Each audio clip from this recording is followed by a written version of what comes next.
Hello, Global Theater. My name is Jerry Fielka. Today's May 25, 2022. Want to thank Rob Grant and his amazing podcast. I'm probably wrong about everything. It's an honor and a pleasure to be here with Josh Gibson. How in the heck are you, Josh? Well, I'm here, and it's great to see you, Jerry. It's been probably I don't know when I last saw you. It's been maybe like 6 or 7 years, but Six or 7 years. Yeah, we met in Ann Arbor. Where are you calling in from? I'm in Durham, North Carolina. Very good. First question is, what's the best thing for a human being?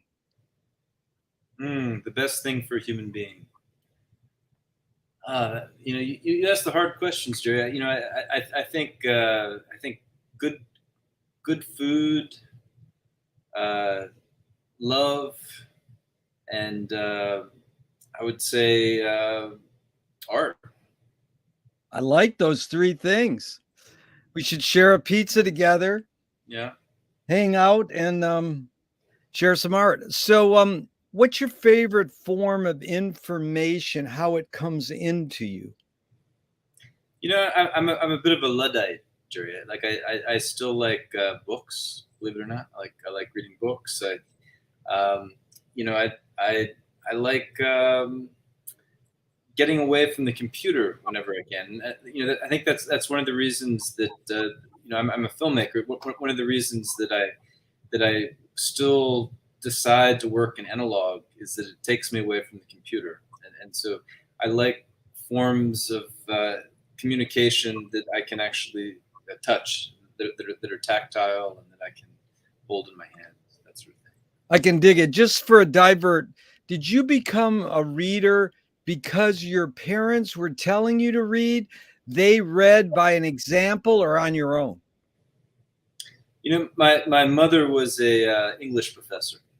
I see. So it came really easy to me. Although I have to say she was a medievalist. So it was going way far back, right? Like, so my bedtime stories were like Beowulf and Chaucer, the Canterbury Tales, that kind of thing. But yeah, no, I think it really came from my upbringing to a large extent. Yeah. Why do you think humans collect or gather information? Collect or gather information. Jared, to collect or gather information, I think that humans have kind of outbrained themselves in some ways, and so now they're left with this. This is all they have. Like they don't have to collect and gather nuts and berries, and so information is all we have left. That's heavy. Why collect nuts and berries when we can collect hot news? What do they call those things when you get some sort of bait check, or what do they call that bait stuff on the internet? Bait something. It's like bait nuts.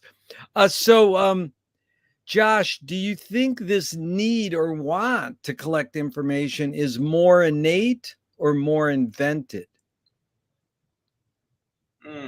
Well, more innate or more invented. I think it must be innate. I mean, but as I guess suggesting earlier, I think that we're at a point where a lot of the sort of basic biological human things have come to an end, and so we have to collect something.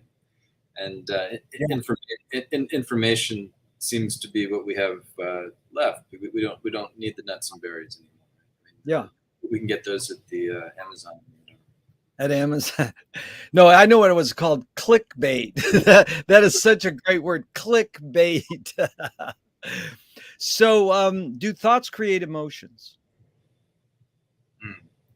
Do thoughts create emotions? I would hope so. I think that's the only way that emotions. Well, there must be a biological side to this too. But I think that I think thoughts do, make the emotions roar. So I would say yes is the answer. I like that word roar. Um, I don't know what I think until I fill in the blank. What would you say? Oh, I don't know what I think until I run it by my wife. Nice. You are one smart man. That's good. I like that. I've never had that answer. That's good. Can humans think without language? Can humans think without language? I didn't know it was going to be like this during this question. You, yes. The answer is yes. I mean, I think there must be, you know, you know, pheromones and gestures. I'm actually surprised that I'm doing this interview in some ways because I'm not a great talker, but I do, I think I'm a good listener, and so being on this side of things is strange for me, but I think being a listener is an important part of communication. That's good. Yeah, and Josh, I'm not trying to put you on the spot. It's just like we talked in Ann Arbor in the lobby, and it's funny because I say doesn't matter what squiggly line you're seeing in Ann Arbor or what do you call that kudzu what kudzu vine you're seeing or what squiggly line. Yeah. It's who you're talking to in the lobby. Yeah. And it's funny because I interviewed Gina Kamensky yesterday, and I said, that really applies to you because we had a great talk in the lobby this year. But her squiggly lines are really good too. and so it does matter. And it's sort of same with your films. I think your films have had an impact on me. But I'm really after, Josh, here is just your impulse or your guess. It's like I'm not asking you to commit to answers as much as just your feelings and your percepts. So Chomsky said that language is not just words, it's a culture, a tradition, a unification of community, a whole history that creates what a community is. What do you do when language breaks down, when it doesn't work? Hmm. That's a good question. What do? You you go for a walk on the beach. You be. I mean, you know, for me, I think that language isn't as important for me as I think some people. I really can exist quite splendidly on my own. I like to fish. I'm a fisherman, so I so for for the this idea of communicating with people. I think it's of course important, but I think that this idea of sort of finding ways to meditate and meditation, I think these are equally important to have a sort of, I don't know, communication with the world around you. Yeah, being aware, that's beautiful. Yeah, I've heard fishermen because I've appreciated fishing in my life too. You ever hear this theory? Fishermen are just using it as an excuse to stare at the lake. Yeah, it's not so much you got to catch a fish. It's sort of just more being mellowed out and relaxing. That's how I feel about it. Yeah. Over COVID, I this is one of the greatest revelations I've had. I got a fishing kayak, which is a kayak that you instead of having to kayak, you have pedals. It's like a pedaling kayak. So I just go out into the water and I pedal around and I can just, my hands are free and I just kind of look at the water, and this to me is like the greatest zen that I can imagine. Yeah. So you on a freshwater or you on the ocean doing that? I do both. I do both. Yeah. Yeah, wherever I can go. So these two questions are from Alan Turing, 1950s. Is thinking a function of the soul? It's thinking function of the soul. Oh, you may have got me here, Jerry. I'm gonna pass on that one. I'm gonna pass No on worries. that. His other question was, can machines think? Machines think. I think not yet, but I imagine we're getting close to that, right? I mean, I think that that in terms of the way that you know information is being processed, it's processing much faster than my brain can do it, and so I would think that there will be a point where machines are certainly more intelligent than me. And then I think it comes down to some of these other things you've asked about souls, and you know it comes down to more like human fleshy things. You know what I mean? But in terms of the actual like processing, I think I'm already outmoded technology. Yeah. Do you more pursue happiness or more pursue meaning? I would say meaning. Meaning, yeah. I think that happiness is a is a fleeting thing. Like Yeah. it's something that you can have for an instant sometimes, but I think meaning is something that can live a long time. Yeah, there's no right or wrong answers to any of these questions, Josh, but that one you got right. I got I I got it from Viktor Frankl's Man's Search for Meaning, and you really sussed it out well. Does the brain more detect consciousness or create consciousness? Like, is consciousness there bubbling away and we're detecting it, or are we creating it?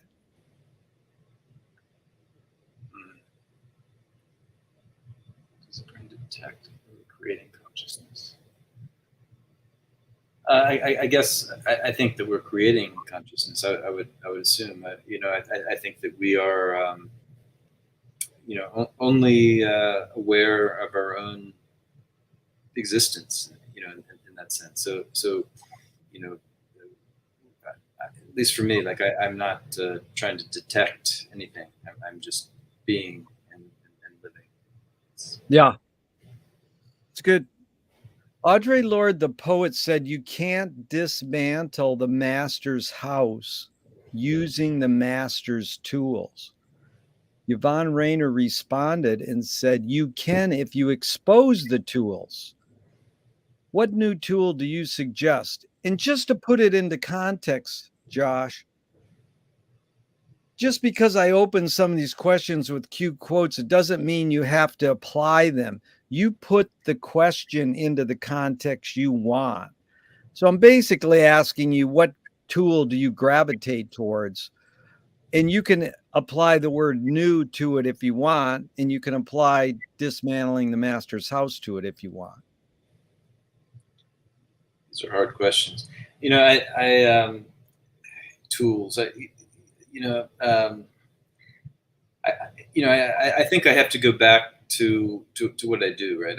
I'm a filmmaker, and as a filmmaker these days, there are so many tools one could choose. Right. I mean, there's new technology. There's digital. There's the new X3 camera. There's this and that, and I would say for a long time I was sort of chasing the tool, so to speak, and I think for me that opened up this possibility that the tools are less important than the ideas, and there was this moment in my life, and if you don't mind me giving a longer answer to Please, I'm very intrigued by this. Please dig in. so I was, after I finished graduate school, I was chasing the newest digital technologies. It was just at the moment where things seemed to be happening, right and left, and this and that. And it was the same time that the Academy of Motion Picture Arts and Sciences put out this sort of manifesto. They called it the Digital Dilemma, right? This notion that that, and I think these days this is not even relevant anymore. But for me, it really was, maybe 14 years ago. Digital Dilemma said that, for the experimental and documentary filmmaker, the technologies that you're using, these hard drives, these codecs, they're going to go extinct, in a few years. These hard drives, they're going to die in 7 years. It's going to mark an end to the sort of archive that's been developing. And it was really around that time that I returned to, because my son was at that time was about, I'd say, 9 months old. Now, I had been documenting him on digital technologies. I've been shooting him on,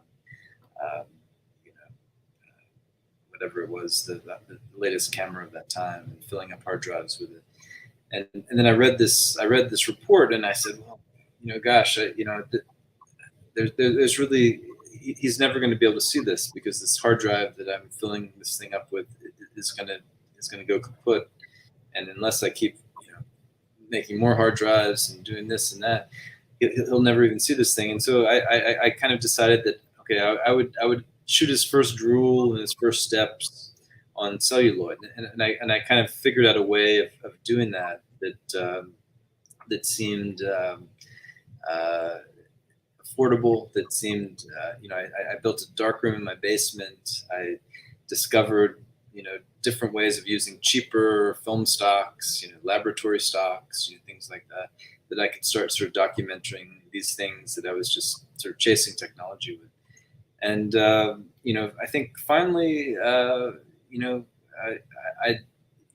after documenting these first steps, these things, I decided this could actually be a practice, that I didn't need to be chasing the right technology, that the technology, that the slow technology, that this analog technology that could last 100 years, and this was part of this digital dilemma problem, right?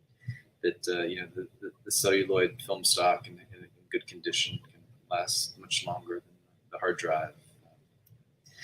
And so I think that I can't even remember the exact question you asked at the beginning, but I think that for me, like, technological, the tools, the tools are kind of less important than than the impulse, and that having a tool that is sort of stable, and that that you feel comfortable with is a better tool than the tool you have to go kind of searching for on a daily basis.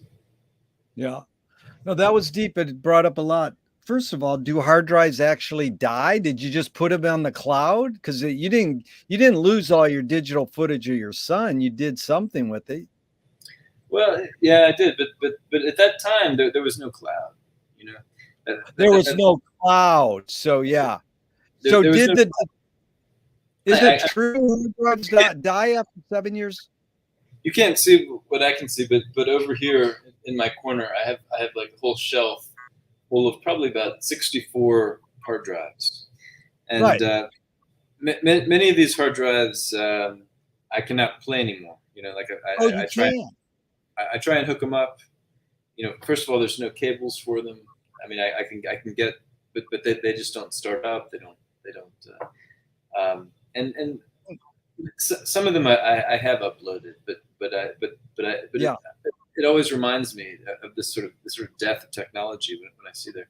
And on the other side of me, which you also can't see, I've got these whole stacks of film prints, these 35 millimeter film prints on either side, and for many of these were from the 20s and 30s and 40s, whatever.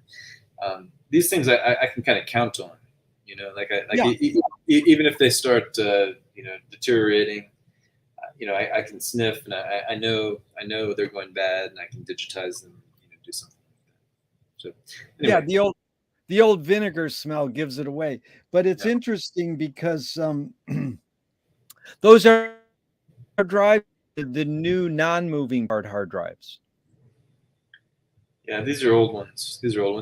So I think that a hard drive now probably has a longer life. I think that the cloud has sort of almost extinguished this argument, to a certain extent.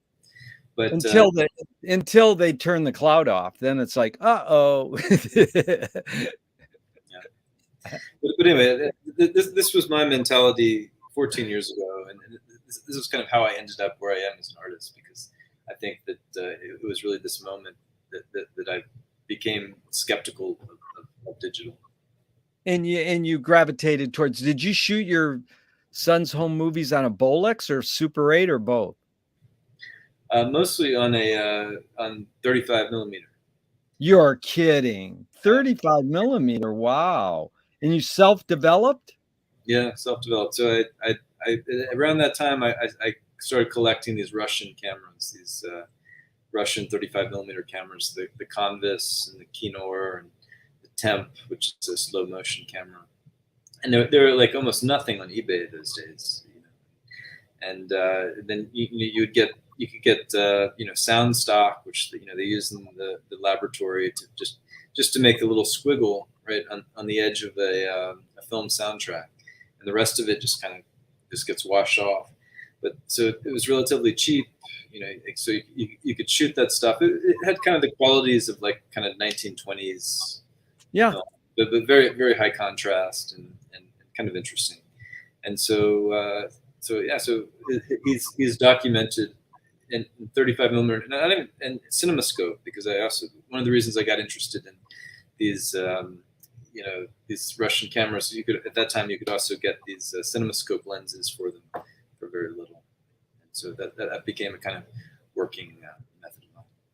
So that was your turning point to gravitate towards analog film, because even 14 years ago, are you teaching film on digital or film?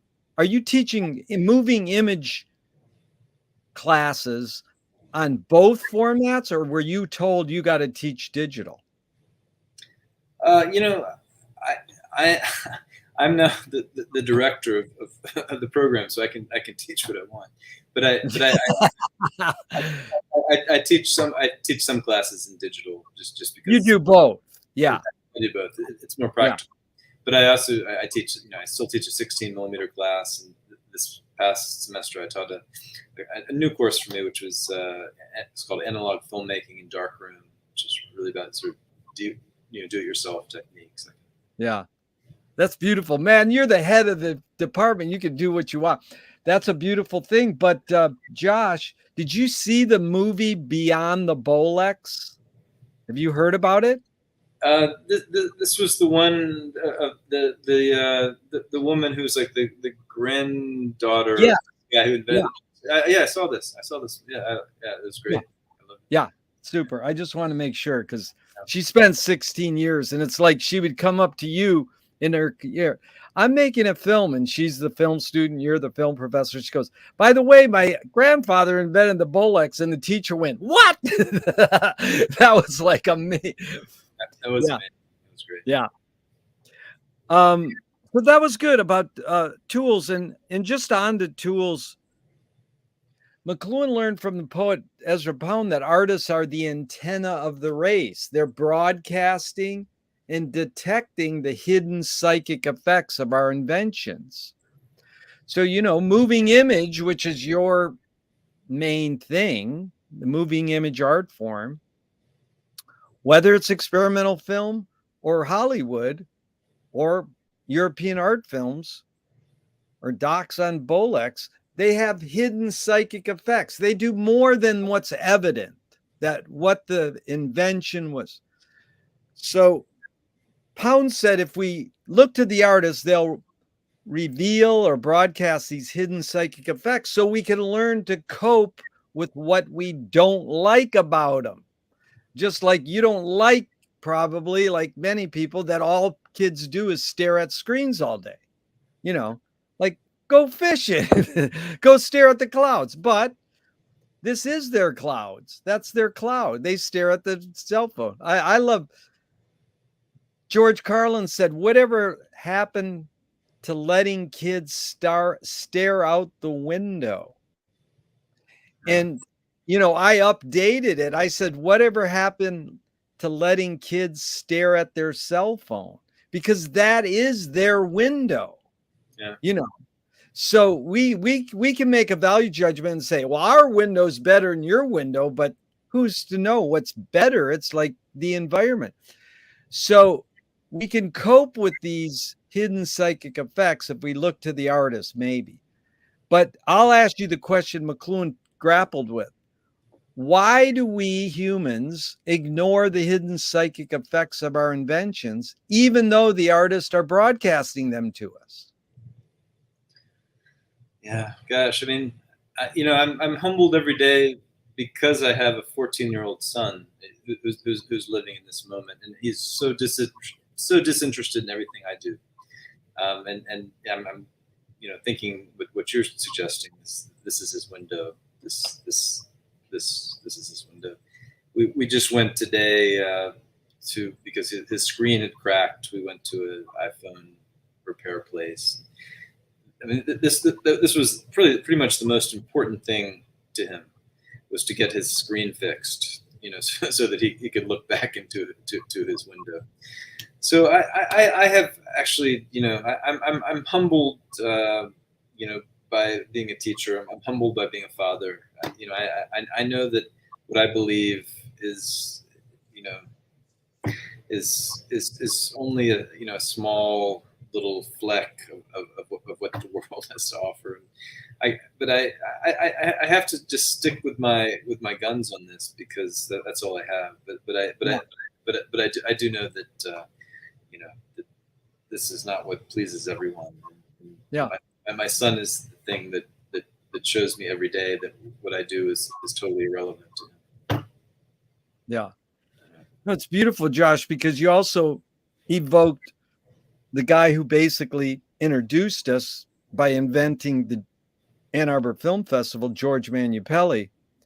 And he actually made a film probably 55 years ago called Film for Cracked Projector Lens.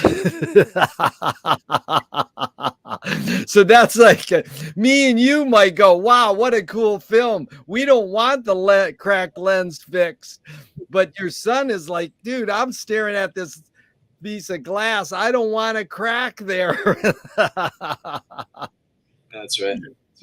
But then you got to turn to Leonard Cohen. He says you can't have any light without a crack. That's right. So anyway, go ahead. Sorry. No, go ahead. What were you going to say? Now, when I have these conversations, it always makes me feel like an old, fuddy-duddy sometimes. Oh, don't worry. Old, young, it's all the same. All times are happening now. That's what James Joyce and Frank Zappa said. So do artists have a moral obligation? Honestly, I sometimes think that's a problematic thing. I think that so often, artists, I think, feel pressured by having a sort of moral obligation, and I personally would like to say that they shouldn't, and they don't. I think it's it's hard. My wife is Indian, for example, and so she has made films in the past, and people will say that why do you make you should make films about political things, because you're coming from coming at it from this perspective, like you're not like a native person, and like you should see it differently. And I don't actually believe that. I think an artist doesn't have any moral obligation. Artists can do what he or she pleases. You don't know how much I agree with you. And I just added that question last year. And it's amazing because 90% of people go, well, we all have a moral obligation. And that's like, well, I'm not saying, they don't, they can, again, they put the question in the context they want. But, when you look at Pasolini or Buñuel, these guys don't seem to feel like, you know, it's this direct moral obligation. Like, I can't go there with this film, and they do. And that's what their art form is enlightening us to think up the new question or be challenged with a new metaphor. So no, I really appreciate that. And so what do you worry about when you go to bed at night? You know, these days I worry about just administrative details. You know, I'm running this program, and I've got one more year left. I've been doing this is going to be this is my fourth of my fifth year, and so you know a lot of my life has been concerned with trying to make the film program better at Duke University, and then next year I get a year off, and then I'm going to stop worrying about all these things. Wow, nice. Yeah. Can you conjure up your earliest memory ever or one of them? Yeah, I've been asked this before by my mother, and it's a strange memory, but you know, I think I must have been maybe about 3 years old, and I was visiting my mother's college roommate, or I can't remember if it's a roommate or close friend from college, named I think Lucy LaRoche, and this was in Charleston, and I was putting on a pair of tube socks, and she was commenting on how these socks seemed really interesting because they didn't have you know the curve for your heel. And somehow this is really, I think, the earliest memory I've been able to sort of dredge up, the appreciation of tube socks. Beautiful. Is memory more a curse or more a blessing? Oh gosh, is it more a curse or more a blessing? It's I think it's neither. You know, you know, memory is you know, it's so connected to, at least for me, like to you know, to objects, really. Like you know, so much of my memories are connected to photographs, or connected to you know, things that I still see in my, you know, my parents' house, and so it's beautiful that way, but at the same time it's impure. Like it is just, you know, it is when memories come from these physical objects, you realize how much you've missed, because you know, so many things that don't have the sort of physical, you know, root have just sort of disappeared. So I don't know if I'm answering your question well, but I feel like you know, memory is it's an elusive thing that comes, and when it comes, you realize how much was lost. Yeah, dude, that was great. Rarely do I get that type of answer, and I appreciate it because James Joyce said, "Remember to forget." You know, but we are all attached to it, and it's important. And you know, most people go, "No, memory's a blessing because I'm losing it right now." It's like at my age, it's like if you stare at your keys and you go, "What are these for?" You got dementia. If you can't find your keys, you're just growing older and getting forgetful where you put them. Yeah. Tell me somebody within your immediate family and then outside your immediate family, just briefly, that had an impact on you, and what specifically was that impact? Mm. Well, gosh, I mean, I think I could tell you a story that might cover both of these things. You know, Cool.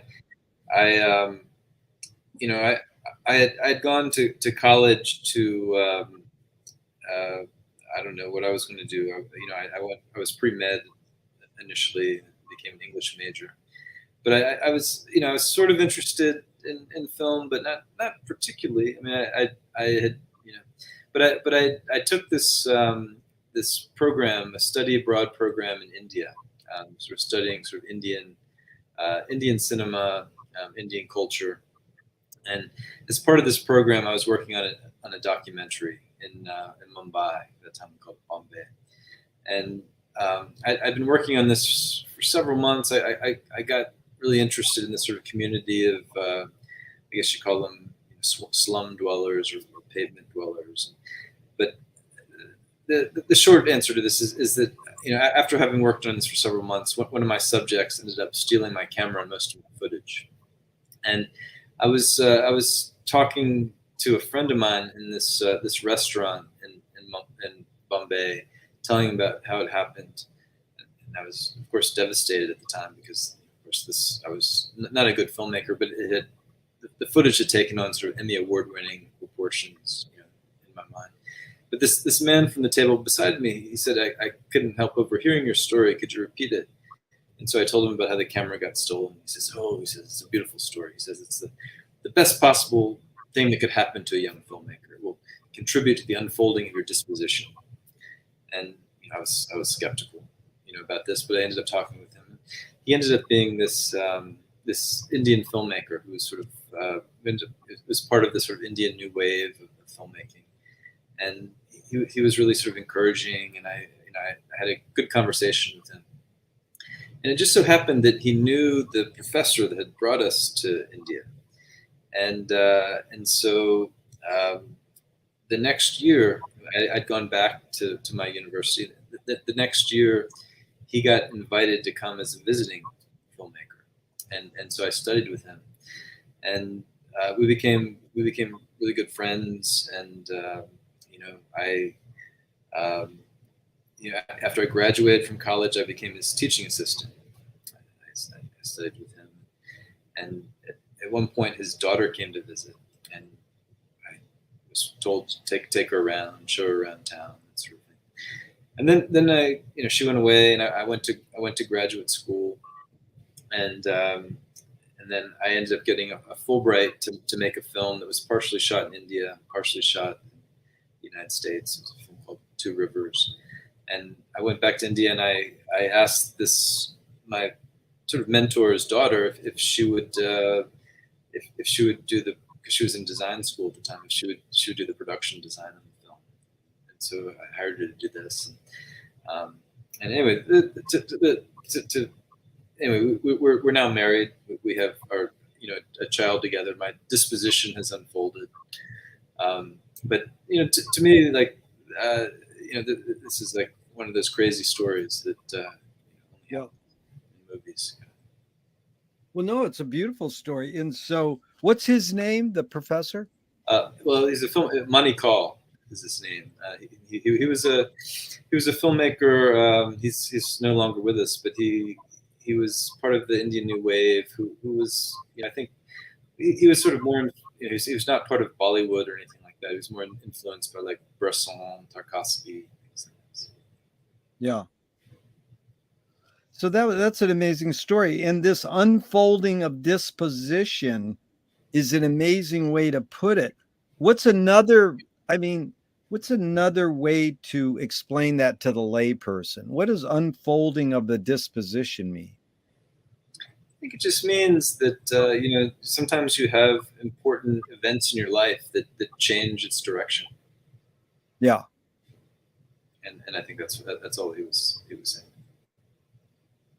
So that was good, but that was outside your immediate family. So you're saying within your immediate family is it started out outside. It became. You mean you're the person inside your immediate family had the biggest impact is your wife. Well, and it started off with this person who was outside my immediate family. This man I just happened to meet at this restaurant. How many years have you been together, you and your wife? Gosh, it's been over, let's see, it's been about 23 years, 24 years. How do you explain the longevity? Gosh, I think that for us anyway, it was such a unlikely and difficult union that that there's no way to second guess it. So I think some some relationships that I've had in my past, they seem, well, that happened, but it could have been something else, or it just, but this just seems so unlikely that it to get, and there's so much sacrifice from both of us, in a lot of ways, that it seems like it has to work.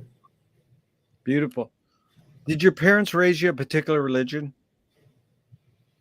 Yeah, I mean, I went to Sunday school and sometimes church, growing up as a kid, mostly Presbyterian. But I think that my mother, as an English professor, was sort of always more interested in religion as as literature. Yeah, it's amazing. As the written word and the power of the written word, and so I don't consider myself religious, but I did in college took classes on religion because I'm interested in it as a concept. It's interesting. My son is, because his mother is technically Hindu and I'm whatever a non-practicing Christian. He has been anti-religion since I can remember, since he understood what it meant. And he's joining a new school this this fall, and I persuaded him to take this course called Religions of the World, because I think it is, and he was really against it at first, but I think now he's sort of accepting. I think understanding religions is of all kinds are important. So definitely. We learn ritual, we learn art.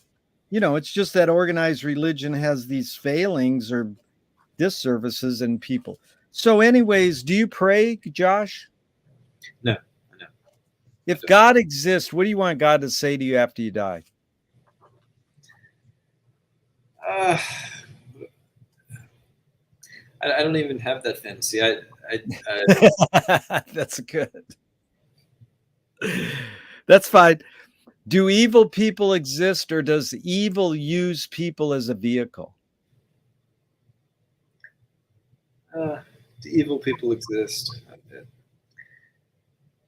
don't know. I mean, maybe one of my favorite films that addresses this is the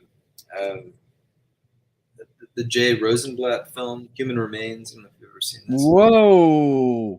Which is this it's this portrait of like the great dictators, Hitler, Stalin, Mussolini, Mao, Franco. I can't remember, but and it just it shows, it has these sort of first person musings that are based on biographies, but it's, they all have digestive problems and sexual problems, and to an extent, I mean, this is what I feel about evil. Like, they all have indigestion.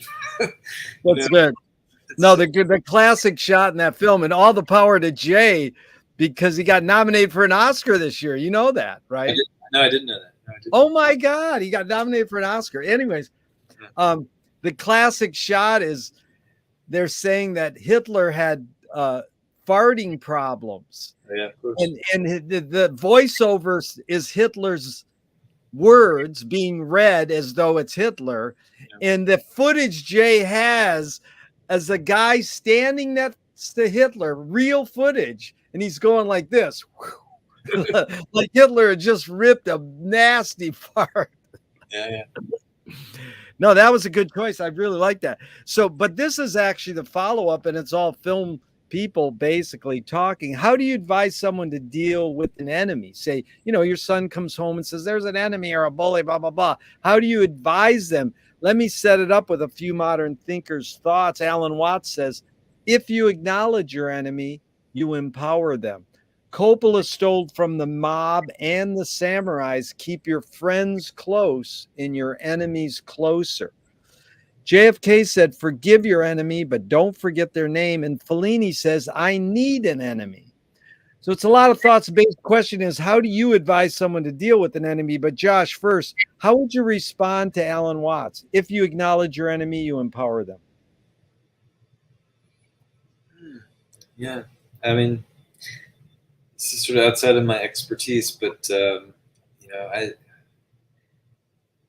I've always tried to be one who is understanding of human beings, and you know, it's funny because I think that my wife, for example, takes a much more hard line. Like if somebody is doing wrong, she will not, you know, you know, she will cut them off. And my son has sort of accepted this as his reality. And the thing I'm trying to teach him is that, you know, humans are just complicated things, and that, you know, I would, and this may be a very naive position, but I would like to try and see eye to eye with my enemy, or at least somebody who, because I don't actually believe that there's any such thing as an enemy. Like I think there are people who are vying for power, people vying for things that are sort of against what you want, and so I think my own stance is just to try and see where people are coming from, and try and see eye to eye with them if I can, understand, and because you know, I'm not sure if anybody's evil. They may just have indigestion.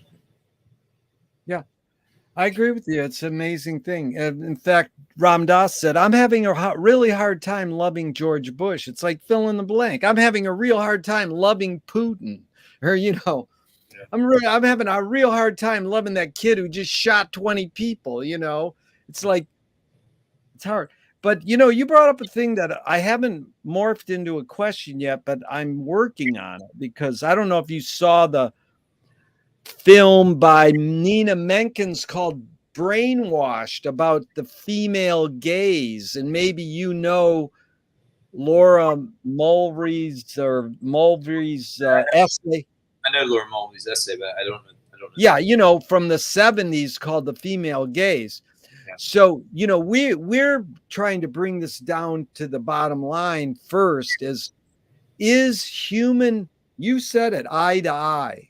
You know, there's a scene in Finnegan's Wake by James Joyce where the guy's about to kill someone, and the guy said, wait, I got to take a shit. And he goes, I can't shoot you while you're taking a shit, because he's looking at him in the eye, you know. So this eye to eye, is eye contact more innate or more invented?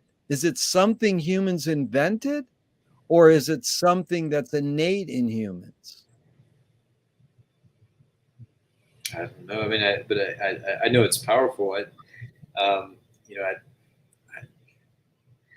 is it innate? You know, I, I have to think back to all the nature, you know, videos that I've watched, the nature films, and you know, you know, I know that you're not supposed to look certain aggressive animals in the eye. I don't know, but I, I, I do think that there is something about eye contact which is biological, you know, Yeah. which is, you know, you know, giving, you know, a kind of hierarchical information: who has the power, who doesn't have the power. So, I would go back to sort of the animal kingdom. I think, thinking about eye contact. I think that it is biological. Yeah. Yeah. Well, but my love and power, and, you know, all these things. love, you said love, right? Yeah, love, power, you know, everything. Yeah, because my friend taught me, he's been a Catholic priest for 60 years. And he was saying that the mother is providing the baby with milk. And the mother actually teaches the child eye contact, because the child is looking for nourishment. And so the baby, talk about tactility, the baby actually holds the breast and looks up at the mother's eyes. Mm. And that's the beginning of eye contact with the human, is like, I'm going to get nourishment by giving eye contact to these other eyes, you know? Yeah, that's beautiful. So yeah, it's beautiful, but it's then, is there a female gaze and a male gaze, or is there just a human gaze? Because did you see this other film called Be Natural about Alice Guy Blanchet? No, I didn't. Dude, if you teach film, you're going to freak out. I mean, literally. Be natural. You don't miss this. So she invented a narrative film. She was a peer of Méliès, and they blackballed her out of film history. And guess what? When Eisenstein was 8 years old, he saw one of her films and ripped off the Potemkin Odessa step sequence from her. It is mind-blowing. You will go, how could I teach film and not know this? Thank you. Yeah. No, I'm not kidding you. It is mind-blowing that this stuff happened. And so my big question is, if she invented narrative film, as they sort of theorize, and it's pretty valid. I mean, the Lumieres, are they inventing narrative film? Are they inventing documentary film? Or are they inventing experimental film? It's a mishmash. But did she get the female gaze from looking at photographs and paintings that were mainly done by males? Or did she said, I don't care what males do in their framing and photographs or paintings. I've got my own female gaze. Like, you know, it's a complex thing. Like, how can we ever really know? But I'm happy that Nina's brought it up, because talk about blackballed, Brainwash will probably be blackballed out of Hollywood. I mean, it showed at Sundance and then it sort of like disappeared. So have you heard of Nina Menkins? Yeah, I've heard the name, but I have. Right. I'm she's made featured experimental films. Pretty much they're sort of experimental, but she hasn't really made documentaries per se. So she finally got fed up and says, I'm going to make a documentary about how males frame things, you know, and who's been framing our eye. You know, how do you, I mean, the bottom line question, Josh, is how did you develop your framing aesthetic? You know how filmmakers go like this? Yeah. You know, what contributed to your framing aesthetic? How you compose your shot? What would you say contributed to it? Well, I want to go back just a second, because you were suggesting there's this dichotomy between narrative and documentary, which I would sort of disagree with. You know, yeah. I teach a class called Producing Docufiction. I'm really of the mind that it's not such a dichotomy like this. That it's more of a bell curve. But wait, I missed the word. It's not a dichotomy. It's more of a fulcrum. I guess I used a word that I didn't like, but it's more of a a kind of it's a gray value. It's a blurring. It's gray value. No, I agree with you 100%. Have you ever talked to Frederick Wiseman about this? I haven't, but I'd love Dude, to. he says he says his films are reality fiction. Yeah. I have a whole list of all these guys. So no, I agree with you totally. But I'm saying in the genre discussion, you know, you're a sophisticated maker and teacher, but in the genre fiction, you know, you go to Netflix and you go, here's the docs and here's the fiction, you know. But I'll answer your question. So this idea about framing, which I think it's an interesting question, and I'll go back to my my mentor, this Indian filmmaker, who once when I was just a a college student, he asked me to frame up a shot, and I had a choice of lenses and things like this. Um, I I knew that he liked the 22 millimeter lens because he shot an entire film with 22 millimeter lens. So I put on a 22 millimeter lens. I framed up a shot, and he he came over and he without even looking at it, he gave the tripod a little kick. And he said, "I'm sure that's much better now." And Ah, wait a minute. He kicked the tripod? yeah, yeah. And so and he had this idea that that most of framing was sort of based on a kind of a kind of Western indoctrinization, right?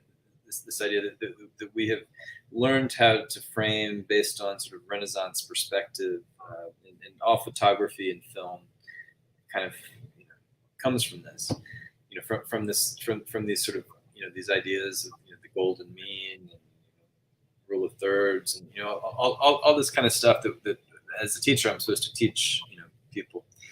But he actually believed that this was a total sort of Western propaganda in terms of framing, and for him, and this was kind of a fascinating thing that happened at the end of his career.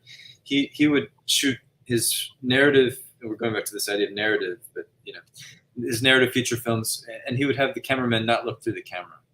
Nice. He would be able to see the monitor, but and of course you could never tell that the cameraman wasn't looking through the camera, because once the cameraman takes measurements and light readings and focus, they kind of know what the frame is going to be. But he believed that what this would introduce is you have these sort of four, this frame, which is like the sacred, which is based on this idea of Renaissance perspective. But he believed that when you broke that down, that by introducing the profane into the frame, that something sort of magical would happen. You'd get away from the sort of Western indoctrinization. So not that I do this, but it is something that's kind of in my mind. And so I often like to go against what seems to be the sort of classic way of Yeah. Now, but you said he said introduce the profane into the frame. into the sacred. So there's this idea that like within the the four lines of the frame, there's a kind of cultural history that tells us what should be, and that when when he kicks the tripod, for example, that it's really good. Introduces the profane. Yeah.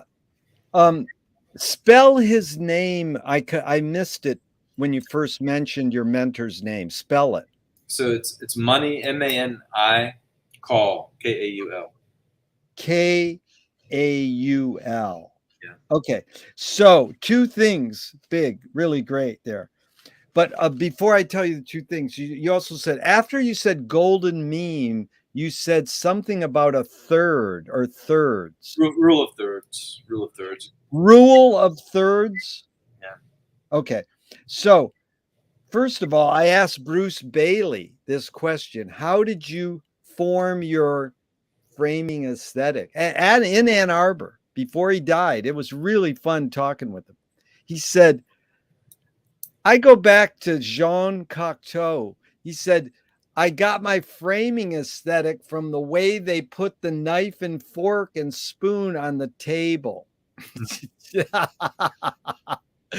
And McLuhan says something that sounds kooky to some, and most of all of what McLuhan says sounds a little charlatan and kooky, but I'm curious your opinion. He said, humans invented the vanishing point humans invented point of view when the painters invented vanishing point. Yeah, that's the same thing that I'm talking about, really. I mean, it's this Renaissance idea of vanishing point perspective, right? Where you're trying to create three-dimensionality, within the two-dimensional frame of cinema. And so, I think that Monty Call, my mentor and father-in-law, felt that to break this, there are other examples than the Renaissance, right? There's Indian, miniature painting, which has a very, two-dimensional, flat perspective, and so going against this idea of vanishing point can also be an option. Beautiful, Josh. This is really fun. James Joyce was the first projectionist in Dublin over 100 years ago. He basically checked out. He said, "This is stupid. Why should I go inside a building and see a movie of a tree when I can go outside and see a real tree?" Years later, Faulkner said, "Sometimes the best fiction is more true than journalism." Why do we have to recreate things in order to get them? Why do we have to go to a theatrical play of people acting out life? Why don't we just live life? Yeah, why not? What was the motive of the cave artist? Your guess, your hunch. The motive of the cave artist. Maybe I would go to Plato, right? I mean, like this idea of shadows on the cave. This idea of the imagination. What is outside the cave? I think it's really about imagination. It's about trying to make tangible your fears and wants and joys, and that's what kind of art is. You don't need to go see it in theater necessarily. Yeah, you can go and look at the tree if you want, like James Joyce. Yeah, it's funny. This guy said, some great filmmaker said, "It's not the seeing of my film that's important. My film lives after the film when people are talking about it. That's the art. The art is the resonance of the film after the experience." So a screenwriting teacher told me a great film or great art is when you can clearly see the intention of the maker. Kubrick says the opposite. Great film is when you can clearly not see the intention of the maker. What role does intention play in your creative process when you're making a film? Gosh, intention. I mean, I think a lot of the films that I make are really more about sort of discovery than intention. So I often don't. I mean, I don't set out to make something that somebody's supposed to feel this way or that way. I'm often really surprised by what happens in my films. Right, like some of the films that I think that I really like, people have no interest in. Some of the films that I've been most surprised about are films that somehow engage people's imagination in ways I never even thought of. So I think that I'm humble enough to say that I don't know what's going to happen with my films, and my intention is a long way away from what actually happens. It's beautiful. Duchamp says there's no art without an audience. How much are you thinking of your audience when you're making your film? I'm really lucky in that I don't have to. I think this is one of the reasons that I feel sort of privileged to be a teacher, to have a day job. So if I had to be selling my films to Netflix or whatever, I would be a different sort of person. So I'm really not thinking of my audience at all, except I'm really just trying to do something that I feel interested in,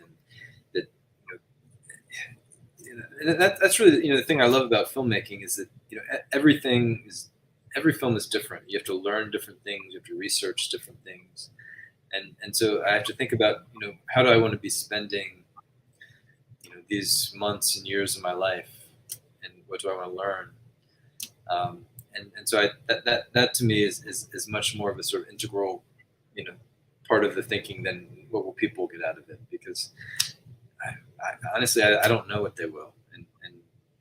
luckily I don't have to. You know, I've got a day job. And, you know, my films have never made money. I mean, you know, I've won an award here and there, but you know, they've never made a living. You know, so that's not part of my thinking about filmmaking. It's like not Jay Rosenblatt, but Phil Solomon said, "I'm a professional experimental filmmaker." I said, "Yeah, right. You teach and you got shown at Sundance." But when Phil died, the New York Times gave him like a third of a page obit, and it's like, finally, experimental filmmakers get their due when they die. You know, it's horrible. So, what was the tipping point, though? You studied. What did you say you studied? You went in to study two I was things. I was I was I was pre-med, and then became an English major, and then English major. Yeah, pre-med English major. What was the tipping point that you go, I want to be a filmmaker? You know, I mean, did you see something? Did you study something? What was the kickover? I would just go back to this experience that I had in India that I told you about. You know, this, and then, you know, studying with this Indian filmmaker, Manikal. Right, but I mean, besides that, was there any other films or makers that sort of really had an influence on you besides that experience? Well, so I think, you know, his films are really, you know, enlightening to me. Like, you know, there are films that he called documentaries, for example, that I would, that's not a document. I mean, it was totally, you know, shot with cranes and dollies and, you know, actors, Right. you know, this and that. So that was really, you know, influential. But you know, I have to say that you know, when people ask me, and I've been answering this question for years, and people say, what is your, you know, favorite filmmaker or favorite films? You know, I think when I was in college, you know, I discovered the films of like Andrei Tarkovsky, and Yeah. I, you know, even though like you know, it's hard to sustain a love in a particular film or filmmaker for an entire life. I think that has probably been the most influential, you know, to me, like seeing like Mirror, and, you know, seeing Andrei Rublev, and Stalker, you know, On the big screen. on the big screen, and, you know, Yeah. And so, how about Bellatar? Is he as good as Tarkovsky, or okay, or not? He's a Tarkovsky ripoff. I love Bellatar. You know, honestly though, I haven't had the enough experiences on the big screen with him. You know, I've seen a lot of his work on, you know, my computer or my television, and it's not the same thing. Not the same. Beautiful that you said it. How about Chris Marker? Chris Marker, you know, I teach Chris Marker, you know, and you know, of course, I was, you know, you know, I love, you know, Sun Soleil. I love, you know, La Jetée. And I mean, but yeah, I would say that, like, for me, Chris Marker is maybe not as inspiring as a useful teaching tool. Yeah. If I can say it like that. Yeah, I saw Sans Soleil the other day at the Academy, the brand new, you know, super gazillion-dollar museum for motion pictures and all. I says, how are they showing Sans Soleil? I have to go see it on the big screen. Mm-hmm. And it was fun to see it on the big screen, because that's when I first saw it on the big screen. And I too have taught it for years, and I understand your struggle. But I got to tell you what Jay Rosenblatt told me. I says, did Sans Soleil affect you? And he goes, yes. The way it affected me was how I imagined he made it, which I thought was brilliant, because it's not how, oh, you can read how Chris made it and people were there or they theorized how he made it. No, it was Jay saying how I imagined myself he made it. It's sort of like saying, how did Vertov make Man with the Moving Camera? Well, the way I imagined he made it is how I was affected. You know, Like that. yeah, it's quite amazing. So your attraction to, you know, having this dichotomy with documentary fiction and nonfiction. Peter Greenway said cinema is much too rich a medium to be left to storytellers. Are experimental filmmakers telling stories a different way or doing something completely different? If me and you watch Flicker by Tony Conrad, both of us could have a story go through our head, but it's not really traditional storytelling per se. It's like that cliche, oh, experimental films are non-narrative. So how do you process this comment by Peter Greenway in terms of experimental filmmakers? Cinema is much too rich a medium to be left to storytellers. Yeah, I mean, I don't know where to begin with that. It is, you know, I mean, the other cliche, right, is that every, you know, every documentary filmmaker is aspiring. What is it? It's a Godard quote, I think. Every documentary filmmaker is aspiring to the conditions of fiction and vice versa. You know, well, no, I'll tell you what Godard says that's close to that. I was going to say this earlier. He says, every Hollywood film is a documentary of actors acting. Right. Yeah. So that's sort of the flip of it. Yeah, but go ahead. Yeah. So I teach a whole class, as I said, called producing docufiction, and we start with early cinema, and we look at Flaherty, and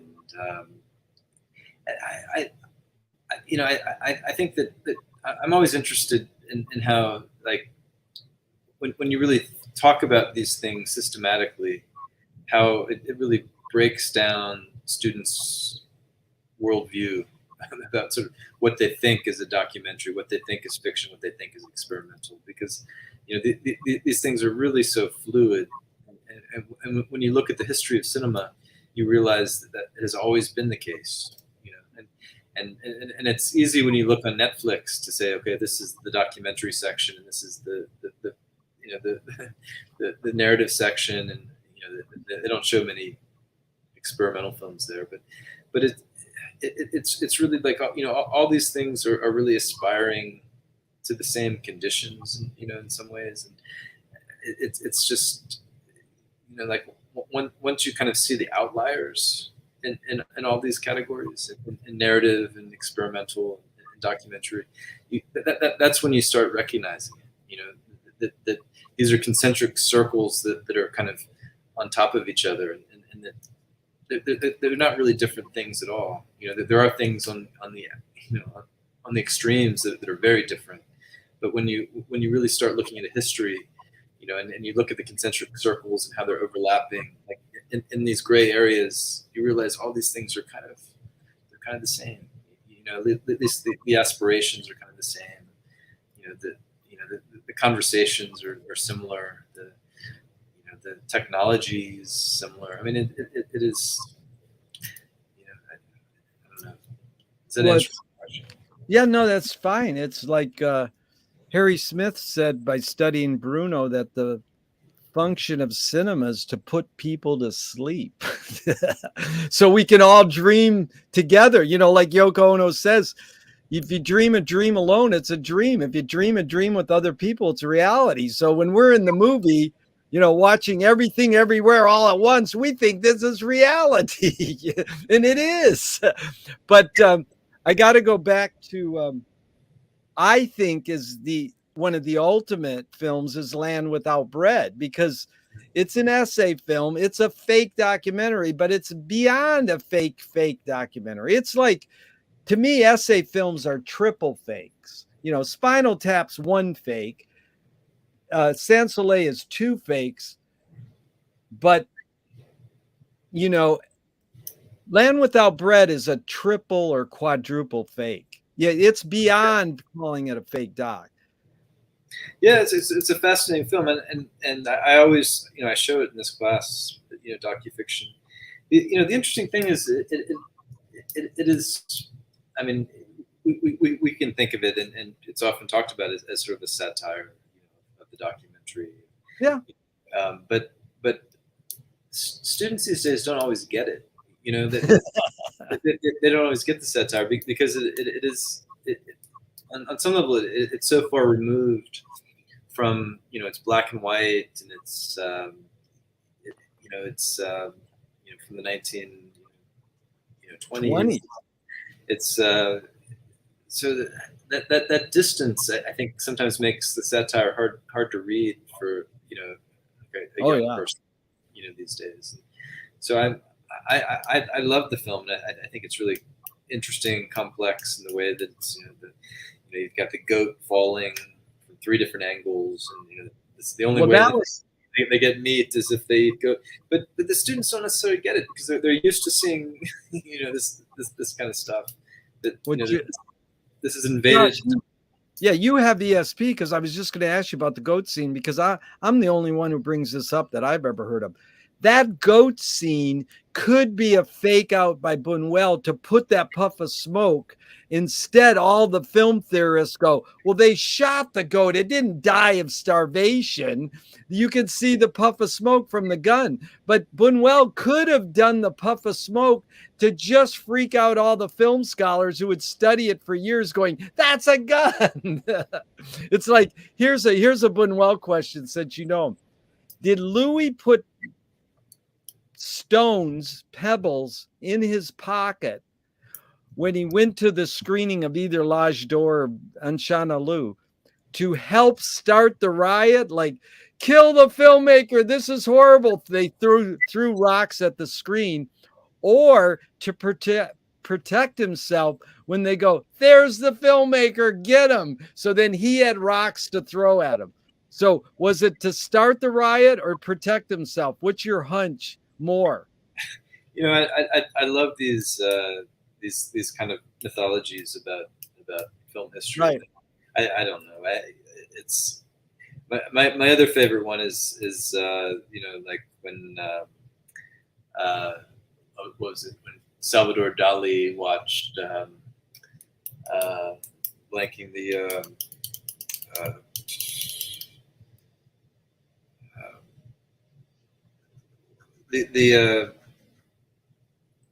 boxes guy, the found footage film. You know what I'm talking about? The American surrealist who made. Anyway. You mean Joseph Cornell? Yeah, Rose Hobart. Okay. So when Dali watched Cornell, what? The mythology is that he turned over the projector at the end of the screening and said, "You stole this film from my dreams." Yeah, I don't know if any of these things are true exactly, but I love these stories. You stole my you stole my what? You stole this film from my dreams. Oh, this film from my dreams. Yeah. That's good. I didn't know that one. I love it. Well, there's another, and see, that's the beauty, back to your word, imagination. That's where art doesn't end when someone did that. Then how do you take it farther? Because this is another one, and I'm just asking you for your hunch. Kubrick pulled Clockwork for 30 years from UK screens only. Was it more because he thought it was good publicity, or more he truly believed his films were causing kids to beat up winos and they were going to come up and beat up his family? That's what the authorities, the cops in Britain basically said, Stanley, you have to pull this because they're going to come and get your family. So did Stanley say, yes, pull it from UK screens only, not the rest of the world?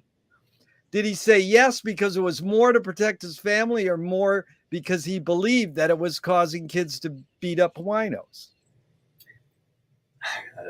That's funny. I've never heard that. I would guess. But what's your guess? What's your guess? Self-preservation. I would say he wants to keep people from beating him up.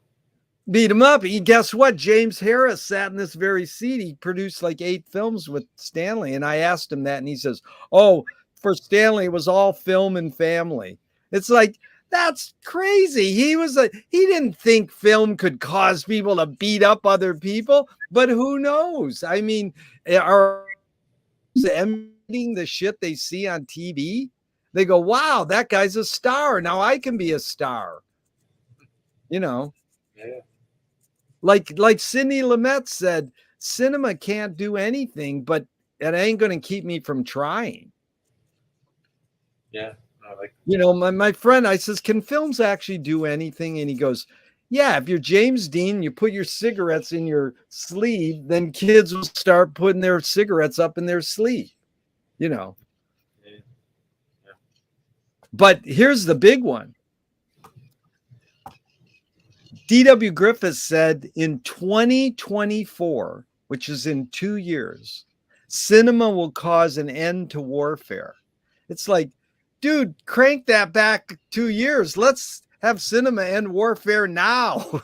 Yeah, aren't humans matured enough? Like, hey, war doesn't work. Why, you know, and if we want to say cinema's going to cause the end of warfare, that's weird. Yeah. Anyways, we got on a good tangent and we only got 10 more minutes. So can you go a little longer or you got to go in 10 minutes? You know, I can go a little longer. Okay. I'll just say another dinner. So yeah, but, like another 15, 5 extra minutes. So it gauges me. So if me and you were starting the Ann Arbor Film Festival 60 years ago, would you want it more inclusive or more exclusive? You know, I asked Chick Strand this very question. She said, we were trying to recreate our 11-cent movie-going experience. So we'd show a newsreel, a cartoon, an experimental film. Brackage came along and says, don't show it, the other stuff, just show experimental. They already got a venue. What would your inclination be? Be more inclusive or exclusive? You know, I think inclusive. I think that you know, unfortunately, I think experimental film has gone through these stages of being very rarefied. That, you know, there's only like a certain in community, and then most people are out. You know, I think that you know, there's a lot of you know, I think potential for larger audiences.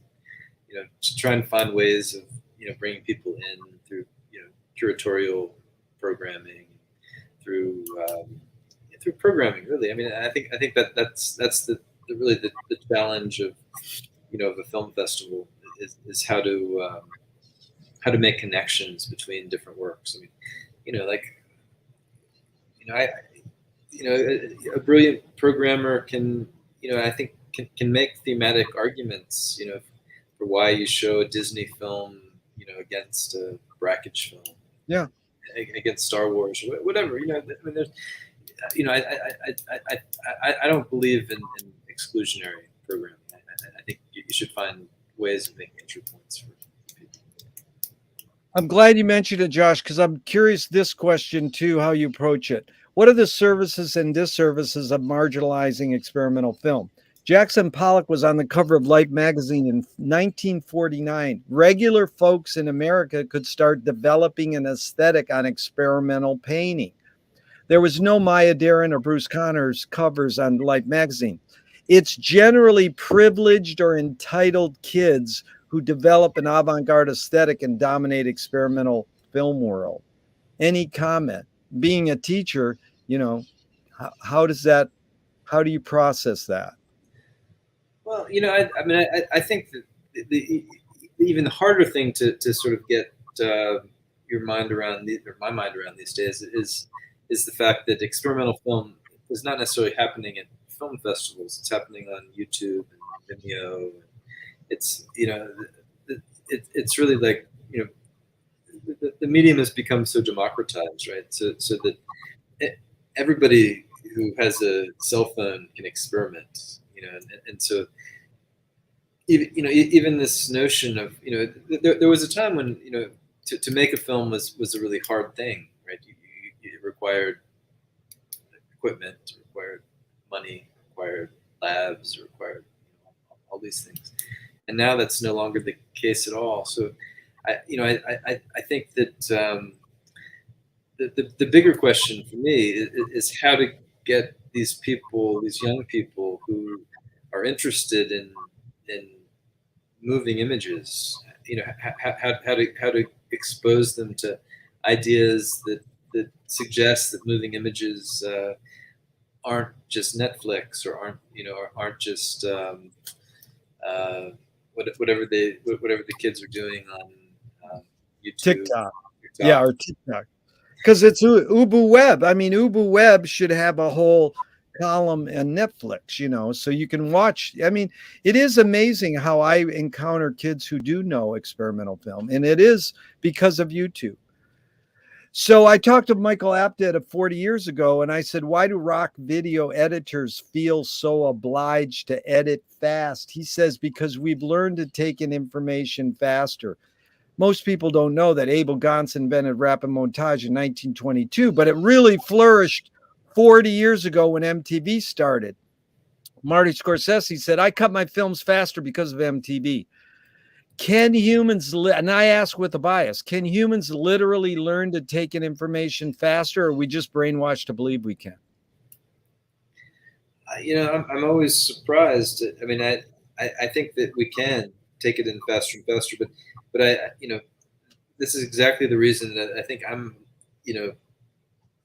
always been interested in slow cinema, because I think it gives another experience that people aren't, ingesting, in their advertising and in their whatever the media of every day.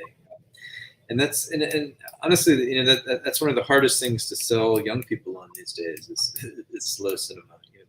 This idea that you have to give yourself up, and you don't have the remote control, and you don't, you have to just sort of give yourself up to the images, in front of you. To me, that's the greatest potential of cinema, but it's also the greatest challenge right now. Yeah. Everything is moving at breakneck speed, and people just want to make things that are whatever under 4 minutes, so that people will watch them. But cinema is also, at least in its history, it's about giving yourself up to the time, not being able to, get away from it, and just to, let the time envelop you. And to me, that's still, one of the great possibilities, but I think one of the great challenges of cinema right now is how to get people who want this breakneck speed to allow themselves to just allow the time to wash over them. Josh, you anticipated the next question really well again, but before I ask you that, the hidden question of that one was, is it literally possible for humans to multitask? Yeah, I mean, people do it. I'm not sure how productive it is, but yeah, I mean, honestly, like I'm watching you, but my email is open, right here. I'm not answering any emails, but I shouldn't even be admitting this, but I think this is the what the sort of computing world has kind of done to us is that it's all No, about. you're the second person who's done that. I interviewed another person at that very moment. She says, yeah, I'm checking my emails as you're interviewing me. No, you usually can tell, especially with people with glasses, or that's the beauty of Zoom, is watching people's eye contact. All my events for 40 years were live in person. For 2 years, my events are better on Zoom because people are more attentive. But you can tell which ones are doing that. And here's the big question. I'm curious, you just anticipated. George Manupelli's mantra is ignore yourself. Jonas Mekas said there is no self-expression. Cecil Taylor says, I'm just a vehicle and this stuff just comes through me. That's a stupid question. I know it's both and it depends, but is art making, filmmaking more a vehicle for whatever culture or technology or environments are dominant, or more self-expression? I think people do it in different ways and for different reasons. If I think about my own, preoccupations, it's, but I just went out a few months ago to we have a program, Duke, and I teach Duke in Los Angeles, and the students who are there are they're trying to have a job. They're trying to make a living. They want to make money, and this and that. But for me, it's really about just keeping myself occupied and interested. Yeah. In life, and so I guess I mean I don't think there's any particular answer to this question. I think everybody sort of finds their own reason, for doing things. Can art making be egoless? To be egoless, I think I think that's why people are interested in like these like what they call like outsider artists and these like folk artists who are just doing stuff just for the sake of doing it and just sort of get discovered. I mean, I think it can be. In fact, one of the early films I made when I was still in college was about outsider artists. I was sort of fascinated in this idea that you can just kind of make things that you don't care if anybody ever sees. That you just kind of do it to. So I think it can be. Although I think that once people know that you're making art, it becomes really hard. That's Hunter Thompson just typed out The Great Gatsby to learn how to put words on paper. And James Benning duplicated outsider artist paintings just to get that feel that you're talking about. Mm-hmm. Moshe Feldenkrais works with healing and movement. He says it's literally possible to identify a weakness and incorporate it to become a strength rather than we're normally taught to overcome a weakness. Tell me a weakness you turned into a strength. Weakness I turned into a strength. I mean, I think that if I think about even the fact that I'm doing this interview, I think I'm naturally very shy, naturally very internal, and so I think that because over the years I've become a teacher, so you have to stand in front of a room of people and say things one word after another. That has certainly changed me, right? So teaching never came naturally to me. Certainly doing an interview like this doesn't come naturally to me. But I think over time, the more you do it, and it just kind of you grow and you learn that there's nothing really wrong. You can say it's not gonna. No, you did great, Josh. What do you mean? This has been fun. So tell me one. You made a lot of films and they're good films. Tell me one major element that stayed the same and one major element that's changed in your creativeness in filmmaking. Okay, stayed the same one that's changed. I think the thing that I think has stayed the same is that I've always I think given priority to visuals. When I was younger, I was interested in drawing and painting, and I think that for me, the thing that's most engaging is the kind of sort of visual, the composition, the actual going out and making images.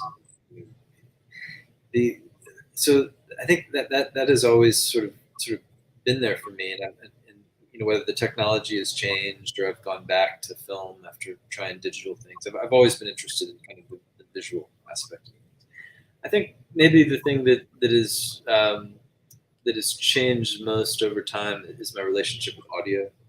Audio is not something that I was always as comfortable with as images, and I think as I've sort of grown as a filmmaker, I've been thinking a lot more about the sound image relationship and what audio does, and how it can, how important it is really in creating, a kind of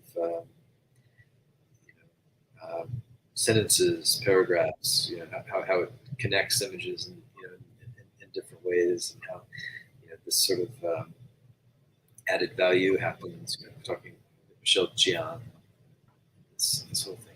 So I think that anyway, if that answers your question, I've always been interested in the visuals, but I think now I'm more interested in the sort of sound. Yeah. I just interviewed last week a guy who wrote a book on Max Steiner and Bernard Herrmann, 2 books. And it's amazing the sound, the movie music relationship in those guys. I mean, check those books out. It's amazing. Last couple questions. If you're walking down the street today and you met yourself as a 12-year-old, what would you say to your 12-year-old self? Oh gosh, that's in some ways too close to home because I've got a 14-year-old. I'm telling him things every day that he doesn't appreciate. I think the main thing would be don't take yourself so seriously at that age. It's just, that's pretty good. That's pretty good. I like that. Okay, Josh, last question. I hope our conversation can last forever. Even though you think you're awkward at it, you're pretty dang good, dude. You're a communicator on visual and audio talking. What gives you the most optimism? Most optimism. It's a bad time right now, right? I mean, I guess gives me the most optimism is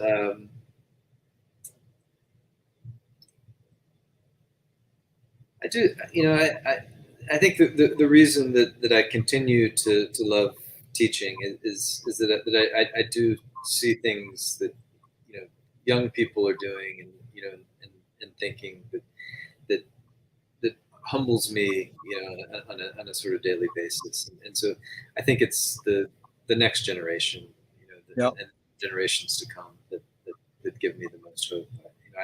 I don't know. The world sometimes seems irreparable, but I do think that young people, I think, give us some hope, and I do love talking with them. Yeah, you share a commonality. I mean, 99% of people over 40 years asking that question say youth. Yeah. And I got it from the last question. One of the last questions Groucho Marx was asked, what gives you the most optimism? And he said, other people. Yeah. Josh, thanks again, man. I really appreciate it. It's truly enlightening. I enjoyed it, Jerry. And it's good to talk after all these years. And I should ask you some questions at some point because you were just asking me. You can ask me questions anytime. We don't do these always just one-on-one. We do salons. Like we could do a salon on documentaries. I've been discussing documentaries big time. I mean, the big issue now is, let me just pose this question and leave it there. And I'm dying you to ask your students. So in Australia, the kid live streamed killing people. And it took Facebook 20 minutes to take it down.